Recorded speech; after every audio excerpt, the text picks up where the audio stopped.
વડોદરા જિલ્લાના ડભોઈ તાલુકાના ચાણોદ વિભાગમાં શ્રદ્ધા ભક્તિ સાથે ગણેશ ભક્તો દ્વારા દેવોમાં પ્રથમ પૂજન વિઘ્નહર્તા દુંદાળા શ્રી ગણેશજીની શાસ્ત્રોક્ત વિધિ વિધાન સાથે સ્થાપના કરવામાં આવી છે।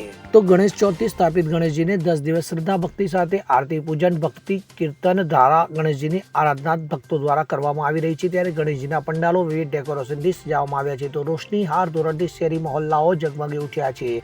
તો ગલીએ ગલીએ બાપ્પા મોર્યાના નાદથી વાતાવરણ ગુંજી ઉઠ્યું છે। તો ચાણોદ શેષ નારાયણ ટેકરા ખાતે 37મા વર્ષ મંગલ પ્રવેશ સાથે ગણેશ ઉત્સવની ઉજવણી શ્રદ્ધા ભક્તિ સાથે ભજન કીર્તન સાથે કરવામાં આવી રહી છે। તો વિશેષ આકર્ષણ તો એ છે કે ગજાનન ગણપતિ સ્વરૂપ માટેના શ્રી ગણેશ જે આણંદથી બંગાળી કારીગર દ્વારા નિર્મિત કરાયેલા શ્રીજીની પધરામણી લાભેશ્વર યુવક મંડળના ભાઈઓ દ્વારા આણંદથી તૈયાર કરાવી લાભેશ્વર ચોક ગણેશજીની શાસ્ત્રોક્ત વિધિ વિધાન સાથે સ્થાપના કરવામાં આવી છે, જે વિશેષ આકર્ષણ છે। તો ભૂદેવના જણાવ્યા પ્રમાણે માટીની પાર્થેશ્વર શ્રી ગણેશજીની પૂજાનો વિશેષ મહત્વ છે, તે પણ ગજાનન સ્વરૂપ શ્રી ગણેશજીની સ્થાપિત પ્રતિમાની પૂજાનો વિશેષ મહત્વ છે।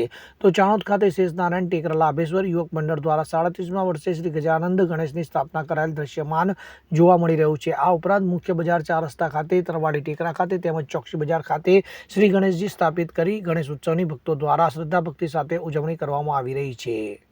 મુકેશ ખત્રી સાથે CN24 ન્યૂઝ ચાણોદ।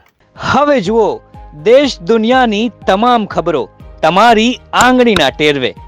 ઉઠાવો મોબાઈલ અને Google Play Store પરથી ડાઉનલોડ કરો અમારી CN24 ન્યૂઝ મોબાઈલ એપ।